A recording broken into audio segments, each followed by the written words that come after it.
నేతలందరికీ కూటమి కార్యకర్తలందరికీ అసలు జనసేన అనేది ఎందుకు మాట్లాడారంటే ముందుగా భయంతో ఉండిపోయాం.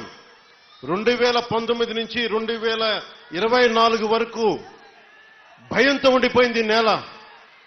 5 కోట్ల మంది ప్రజలు కొద్ది మంది చేతిలో భయపడతారా? ఐపీఎస్లు, ఐఏఎస్లు, అధికార యంత్రాంగం భయపడిపోయే పరిస్థితుల్లో నేను బయటకు వచ్చి నిలబడితే అన్నా నీతో పాటు మేము ఉన్నామని మా తల్లులు, మా అక్క చెల్లెలు, మా ఆడపడుచులు, మా వీర మహిళలు రౌడీలకు ఎదురొచ్చారు. కేసులు పెట్టించుకున్నారు. అటెంప్ట్ మర్డర్ కేసులు కూడా పెట్టేశారు. ఇక జన సైనికులు మబ్బుల్లో పరిగెత్తే పిడుగులు లాంటి జన సైనికుల గురించి చెప్పక్కర్లా.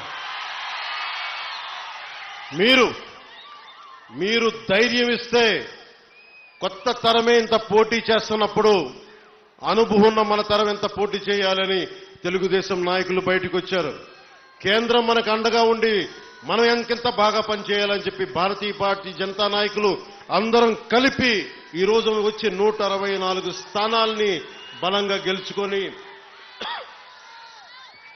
ఒకటే అన్నారు కదా మనల్ని, నువ్వు అసెంబ్లీలోకి ఎలా అడుగు పెడతావో మేము చూస్తాం.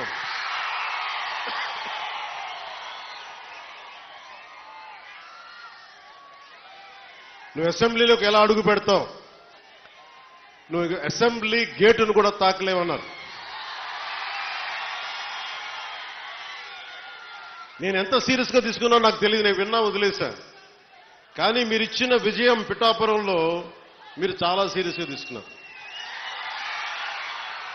మా వర్మ గారు చెప్పారు, గేటు నెట్టుకొని రావడం కాదు, బద్దలు కొట్టుకొని వస్తాడు పవన్ కళ్యాణ్. మా వర్మ గారు చెప్పిన ఆ వ్యాఖ్యలే, ఆ ప్రొఫెసీయే నిజమైంది. ఈ రోజున మరి నాకు ఇంత ఘన విజయం ఇచ్చిన మీకు నేను ఎంత రుణగ్రస్తుణ్ణి. కన్నీరు తొడవలేని అధికారం ఎందుకు? నేను ఎప్పుడు చెప్తా ఉంటా. నేను మీకు కష్టమైన క్లిష్టమైన పంచాయతీరాజ్ శాఖనే తీసుకున్నాను. చాలా మంది అడిగారు హోంశాఖ తీసుకోండి, లేదంటే ఫైనాన్స్ తీసుకోండి, లేదంటే రెవెన్యూ, ఇట్లాంటివన్నీ మాట్లాడుతున్నా. నాకేమొద్దు. ఈ రోడ్డు గ్రామ స్వరాజ్యం కోసం బాపూజీ కలలు కన్నారు. ఆ కలలు నెరవేర్చడం కోసం నేను పంచాయతీరాజ్ శాఖ తీసుకున్నాను. నేను ఒకటే చెప్పాను అధికార యంత్రాంగానికి అందరికీ మొట్టమొదటి మీటింగ్లో, నాకు లంచాలు అవసరం లేదు, మిమ్మల్ని ఎవరిని డబ్బులు అడగను. నేను ఈ కాంట్రాక్ట్ ఎవరికి ఇస్తున్నారని అడగను. కానీ నేను అడిగేదల్లా ఇచ్చిన కాంట్రాక్టర్ సవ్యంగా పనిచేస్తాడా లేదా అదొకటే అడుగుతున్నా. అలాగే ముందస్తుగా చెప్పిన మీటింగ్లో, రివ్యూ మీటింగ్లో ఒకటే అడిగా, నేను ఇప్పుడు దాకా నా జీవితంలో నేను సంపాదించిన డబ్బు అకౌంట్లో కూడా ఎప్పుడు చూడడం. ఖర్చు అయితే ఖర్చు అయింది, ట్యాక్స్ వచ్చే డబ్బులు వచ్చినాయి, ట్యాక్స్ కట్టే ఇంతే పెట్టుకున్నా. కానీ ప్రజల డబ్బు వచ్చేటప్పటికి, మీ డబ్బు అనేటప్పటికీ ఎంత ఒళ్ళు ఉంచి పనిచేశానంటే, ఎంత ఒళ్ళు ఉంచి పనిచేస్తున్నాను. ప్రతి రూపాయికి లెక్క అడుగుతున్నా, ప్రతి రూపాయికి. మీ కష్టం అది, మీ స్వార్జితం. తాజ్మహల్ కట్టి నిర్మాణానికి రాళ్లెత్తిన కూలీలు ఎవరంటారు?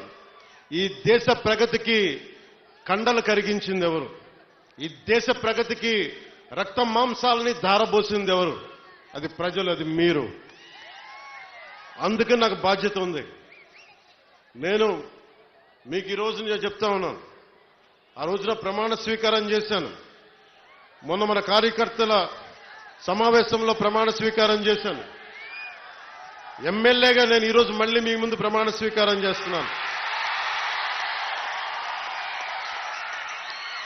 పవన్ కళ్యాణ్ అనే నేను భారత రాజ్యాంగానికి కట్టుబడి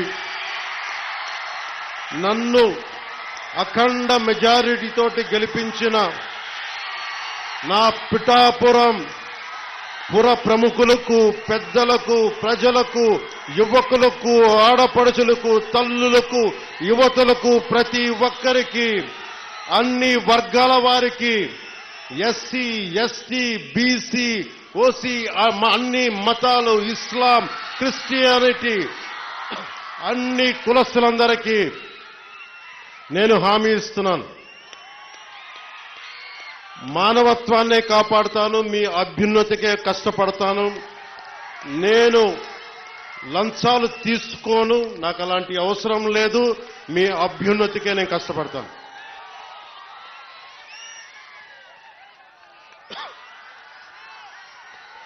నేను చాలా రోజుల నుంచి మీకు చెప్తా ఉన్నా,